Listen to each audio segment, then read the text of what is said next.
Hello, मैं नवीन पुरवाल स्वागत करता हूं आपका इस वीडियो में, जिसमें आज खास तौर पे हम सीखने वाले हैं हाउ टू स्टे काम। ये बहुत ज़्यादा ज़रूरी है क्योंकि इंसान के इमोशंस जो है सिचुएशंस के अनुसार बदल जाते हैं। तो अगर आप काम रहना सीख लेते हैं तो इस वीडियो में खास तौर पे हम टोटल आपको 7 टेक्निक्स और 7 टिप्स देने वाले हैं, जिससे कहीं ना कहीं आप अपने एंगर कंट्रोल कर पाएंगे, एंगर को मैनेज कर पाएंगे और साथ ही काम रहना सीख जाएंगे। बिकॉज इसको इस प्रकार से आप कह सकते हैं एग्जैक्टली कि जैसे ही रोशनी होती है तो अपने आप अंधेरा चला जाता है। तो अगर आप काम रहना सीख लेते हैं तो एंगर तो अपने आप ही वहां से गायब हो जाएगा, छू मंतर हो जाएगा। तो वीडियो को एंड तक देखें ताकि आप इन 7 टेक्निक्स की मदद से, 7 जो टिप्स हैं, बेस्ट टिप्स, इनकी मदद से आप काम रहना सीख लें। और जैसे ही आप काम रहना सीख लेते हैं तो कहीं ना कहीं आपका एग्रेशन जो है, एग्रेसिव नेचर जो है, कहीं पर बहुत ज़्यादा हाइपर हो जाते हैं, फ्यूरियस हो जाते हैं, आप खो बैठते हैं, तो वो अपने आप ही दूर हो जाएगा क्योंकि आपने काम रहना सीख लिया है। इसीलिए हम इस वीडियो के टाइटल में खास तौर पे हमने ये नाम नहीं दिया है कि एंगर को कैसे कंट्रोल करें, क्योंकि एंगर तो तब होगा ना जब आप अपने काम नेचर को छोड़ेंगे। तो अगर आपको काम रहना है तो आपको इन 7 टिप्स को ध्यान में रखना है और इसी की मदद से कहीं ना कहीं एंगर अपने आप ही चला जाएगा। तो सबसे पहली जो बेस्ट टिप काम रहने की है, और I feel it's effective and I also personally do in my life, and that is doing deep breathing.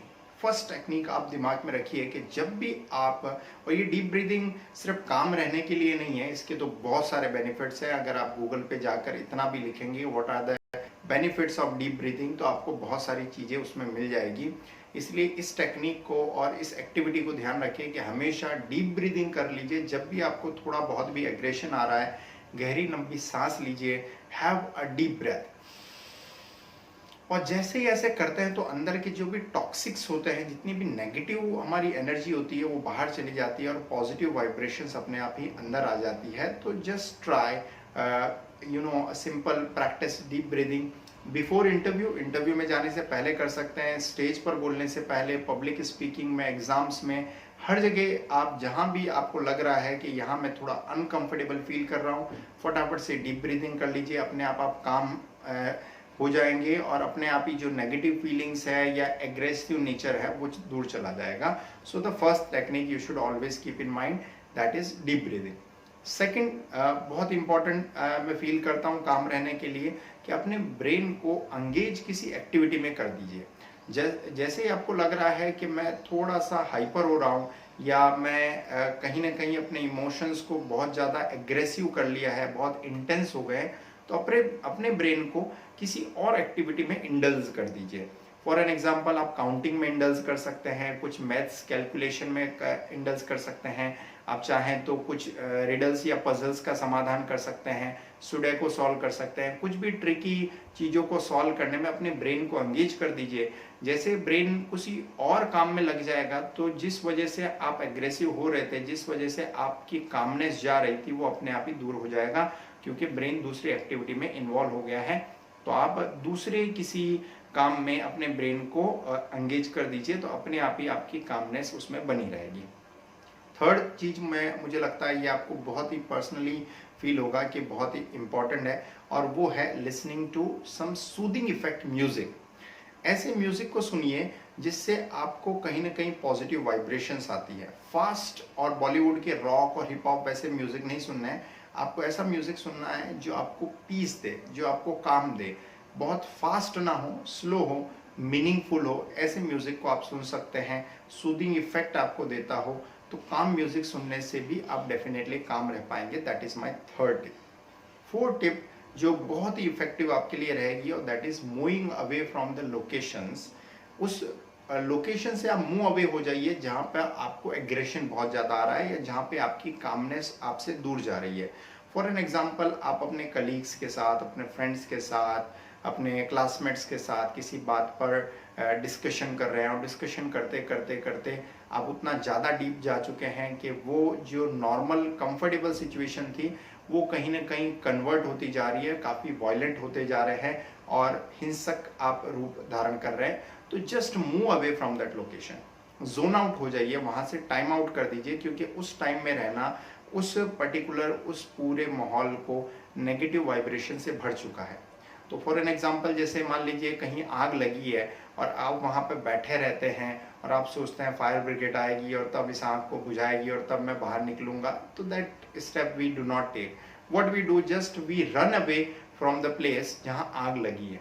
तो इसी प्रकार जब भी कोई बहुत ज़्यादा एग्रेशंस में होते हैं, सभी 4 दोस्त हैं, 4 फैमिली मेंबर्स हैं, 4 क्लासमेट्स हैं, किसी बात पर बहुत एग्रेशन हो गया है, तो just move away from that location for some time, for time being. और जैसे वो आग बुझ जाती है तो हम वहाँ पे आ जाते हैं। तो इसी प्रकार से आपको मूव आउट करना पड़ेगा उस पर्टिकुलर जगह से जहाँ पर आपको लग रहा है कि यहाँ की वाइब्रेशंस काफ़ी अभी नेगेटिव हो गई है। तो that 4th tip can be also very much useful to you. 5th tip, 5वां टिप इस प्रकार से है कि अगर आप साइलेंस ऑब्जर्व कर सकते हो, if you can observe the silence for the time being, क्योंकि जब भी हम एग्रेशन में होते हैं तो वो एग्रेशन कहीं ना कहीं हमारी जुबान, हमारी जीवा, हमारी टंग जो है उसमें काफ़ी मदद करती है, because it produces some of the negative words, some of the negative thoughts, some of the negative language. और इसी वजह से शायद हमारा एग्रेशन बाहर निकलता है। जुबान के कहीं ना कहीं कंट्रोल में ना रहने से ही हमारा एंगर एक्सप्रेस होता है। तो इसलिए आपके लिए बहुत ही इम्पॉर्टेंट है कि आप कुछ समय के लिए अपनी जुबान को थोड़ा सा आराम दें। You should give rest to your tongue. Try to observe silence for the 2 to 5 minutes, 2 से 5 मिनट एक लंबा पीरियड है। अगर बहुत ज़्यादा एग्रेसिव है और उस समय अगर आप कुछ सेकंड्स के लिए भी अपनी ज़ुबान को आराम देते हैं, साइलेंस ऑब्जर्व करते हैं, तो अपने आप ही कामनेस आ जाएगी। क्योंकि एग्रेशन जो है बढ़ता जाता है, बढ़ता जाता है, बढ़ता जाता है, उसका मेन रीज़न यही होता है क्योंकि ज़ुबान एक्टिव मोड में आ जाती है। और जब वो ज़ुबान एक्टिव मोड में आती है और काफ़ी सारे वर्ड्स बार बार बार प्रोड्यूस होते जा रहे हैं, टॉक्सिक वर्ड्स हैं, नेगेटिव वर्ड्स हैं, फॉइल लैंग्वेज है, ऑफेंसिव लैंग्वेज है, तो फिर वो माहौल काफ़ी गर्माहट भरा हो जाता है। और आप वहाँ पर अगर साइलेंस ऑब्जर्व कर लेते हैं तो डेफिनेटली कुछ ही समय में आप उस माहौल को पॉजिटिव कन्वर्ट कर पाएंगे, आप शांत रह पाएंगे। So this 5th tip can be also useful to you. 6th point हमारा यहाँ पर है जो आप डेफिनेटली यूजफुल पाएंगे, और that is just walking and doing exercise. थोड़े समय के लिए अगर आप एक्सरसाइज कर सकते हैं, if you can do exercise for some time, okay, just you can you can go for a short walk, छोटी सी वॉक पे चले जाइए, या उसी जगह पर आप वॉक पे नहीं जा रहे हैं लेकिन फिर भी आप जो है आप उसी जगह रहकर कुछ फिजिकल एक्टिविटी कर रहे हैं, कुछ जंपिंग कर रहे हैं, अलग अलग प्रकार की आप फिजिकल एक्टिविटी एक ही जगह पर खड़े रह के कर सकते हैं। तो उससे भी आपकी जो वाइब्रेशंस है उसमें काफ़ी चेंजेस आएगा और आप जिस एग्रेशन मूड में थे उसको छोड़कर कामनेस महसूस करेंगे, बिकॉज आपकी हार्ट रेट थोड़ी फास्ट हो जाएगी, आपकी बॉडी स्वेट आउट करने लगेगी, शरीर से पसीना आने लगेगा। वो जो एनर्जी इकट्ठा हुई थी कहीं ना कहीं एग्रेशन में, तो आप उसको आप एक्सरसाइज में यूज़ कर रहे हैं। आप हो सकता है एक्सरसाइज काफ़ी फास्ट भी करें, you can do the fast exercise as well, because उससे थोड़ा आपका ब्लड सर्कुलेशन काफ़ी फास्ट हो जाएगा। तो जो एनर्जी जो है आप गुस्सा करने में या एग्रेशन में या अपने इमोशंस को हाई करने में लगा रहे थे, उसी को आपको यूज़ कर लेना है कहीं ना कहीं अपने एक्सरसाइज के अंदर, है ना।